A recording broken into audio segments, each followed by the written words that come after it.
Long, long ago, in a place far away, there was a crab who had a scrumptious-looking rice ball. He was just about to eat his rice ball when a cunning monkey came by. "Fine day, isn't it, Mrs. Crab? That rice ball of yours. Won't you trade it for my persimmon seed?" said the monkey. "No, thank you. The last thing I need is an old persimmon seed," said the crab. "Just a minute there, Mrs. Crab. Once you eat your rice ball, that's it. It's gone. But if you plant this persimmon seed and it grows into a big tree, every fall you will have all the persimmons you ever wanted." "Maybe you're right, Mr. Monkey," said the crab, and there and then it was a deal.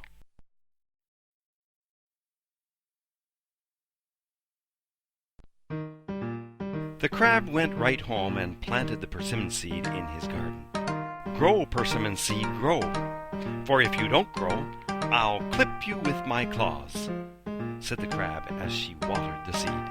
The persimmon seed thought, "I sure don't want to be clipped by her claws," so he made great efforts to send out a shoot.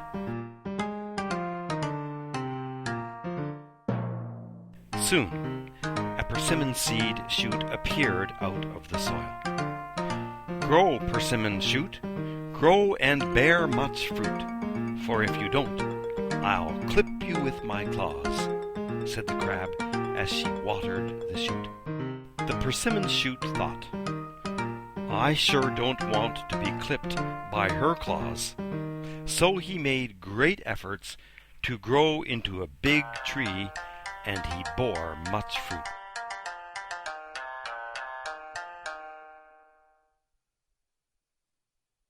"Great! Now I just have to climb up the tree and get some fruit," said the crab to herself. But the crab could not climb such a big tree.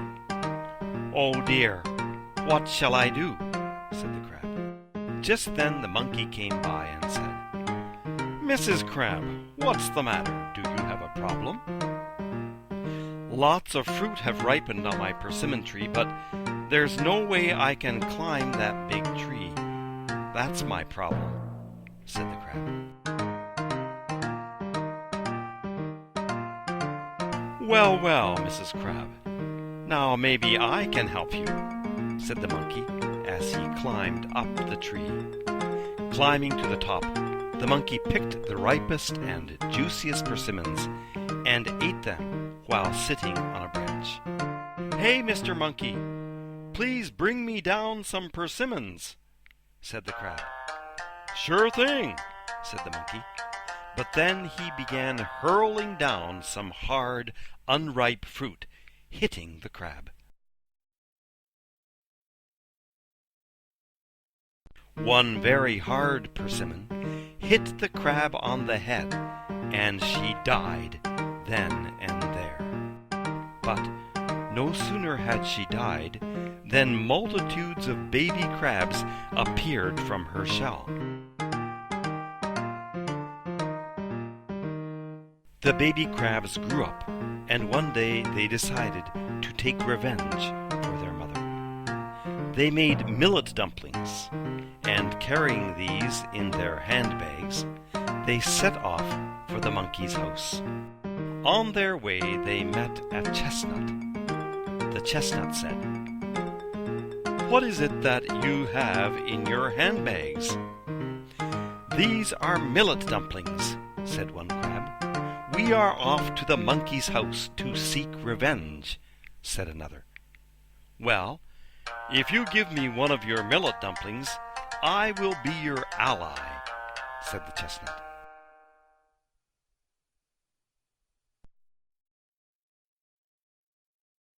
They continued on their way when suddenly a bee came buzzing by. "What is it that you have in your handbags?" asked the bee. "These are millet dumplings," said one crab. "We are off to the monkey's house to seek revenge," said another. "Well, if you give me one of your millet dumplings, I will be your ally, said the bee.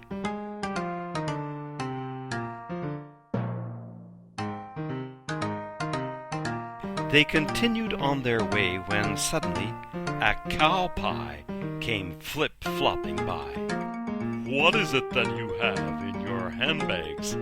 asked the cow pie. "These are millet dumplings," said one crab. "We are off to the monkey's house to seek revenge," said another. "Well, if you give me one of your millet dumplings, I will be your ally," said the cow pie.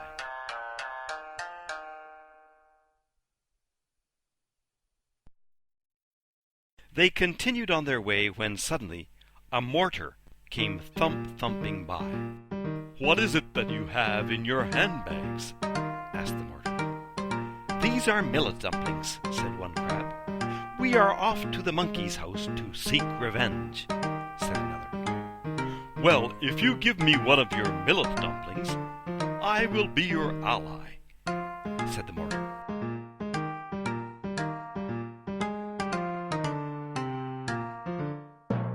They continued on their way up the hill and into the valley, and soon they reached the monkey's house.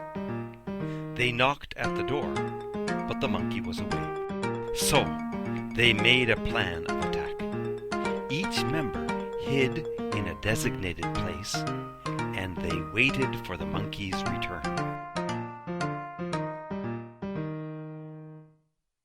In a while, the monkey returned, saying, "Oh, it's so cold. I need to warm up." He stirred the embers in the hearth. Suddenly, bang! The chestnut popped and hit the monkey in the forehead. "It's hot! It's hot!" screamed the monkey as he dived into the water pail. But the crabs were waiting for him, and they clipped his nose with their claws.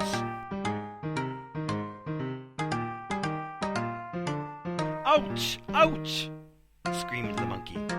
Just then, from behind the pillar, the bee flew out from his hiding place.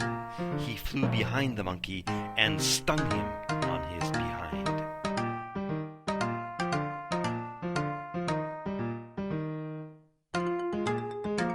"Yikes! Yikes!"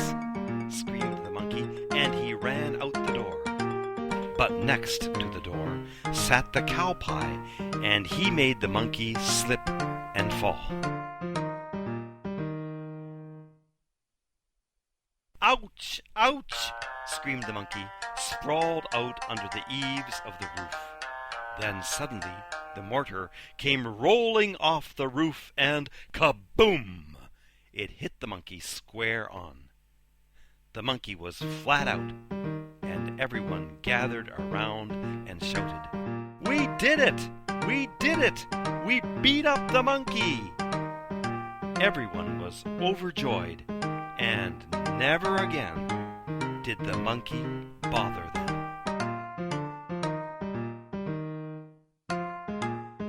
The end.